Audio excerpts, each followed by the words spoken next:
साथियों, आज हम बात करने वाले हैं किसी रसायनों में जो फ्रॉड चल रहा है। तरह तरह के केमिकल खेतों में छोड़ा जा रहा है, जिससे हमारी मिट्टी की गुणवत्ता में बहुत कमी आ गई है। चलिए शुरू करते हैं। साथियों, जो सबसे बड़ा वहम है किसानों का, वह यह है कि बिना यूरिया, बिना डीएपी, बिना सुपर फास्फेट, बिना रासायनिक खाद के कुछ उत्पन्न नहीं होगा।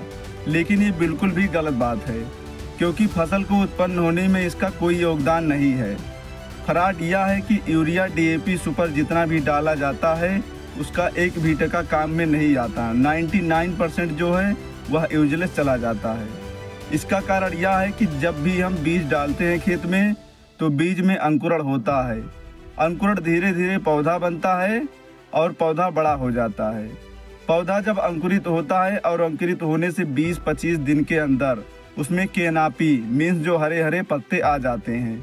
और जैसे ही पत्ते आ जाते हैं तो पौधा जमीन से भोजन लेना बंद कर देता है और सारा भोजन सूर्य के प्रकाश से लेता है, जिस प्रक्रिया को हम लोग प्रकाश संश्लेषण या फोटोसिंथेसिस के नाम से जानते हैं। साथियों, जमीन से भोजन लेना जब बंद कर देते हैं पौधे, तो उसके बाद भी उसमें डीएपी, यूरिया, रसायनों को डालने से क्या फ़ायदा होने वाला है? आप ज़रा सोचिए और गौर कीजिए। यह टोटल स्कैम है, टोटल फ्रॉड है। और इतना बड़ा फ्रॉड पिछले कई सालों से चला आ रहा है ग्रीन एवोल्यूशन, हरित क्रांति के नाम पर।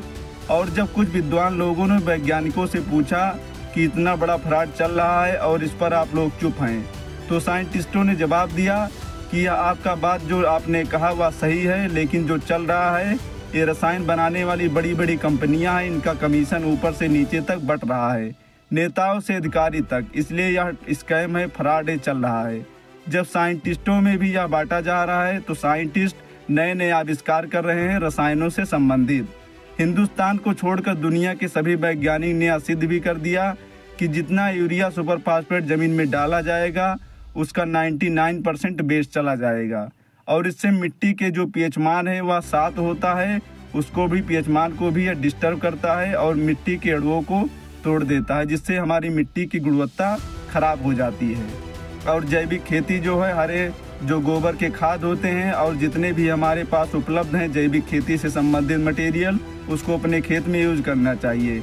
इससे हमारे शरीर में जो जाएगा खान पान, खाद्य पदार्थ जाएगा, उससे भी हमको लाभ मिलेगा और उसके कोई साइड इफेक्ट देखने को नहीं मिलेंगे। धन्यवाद।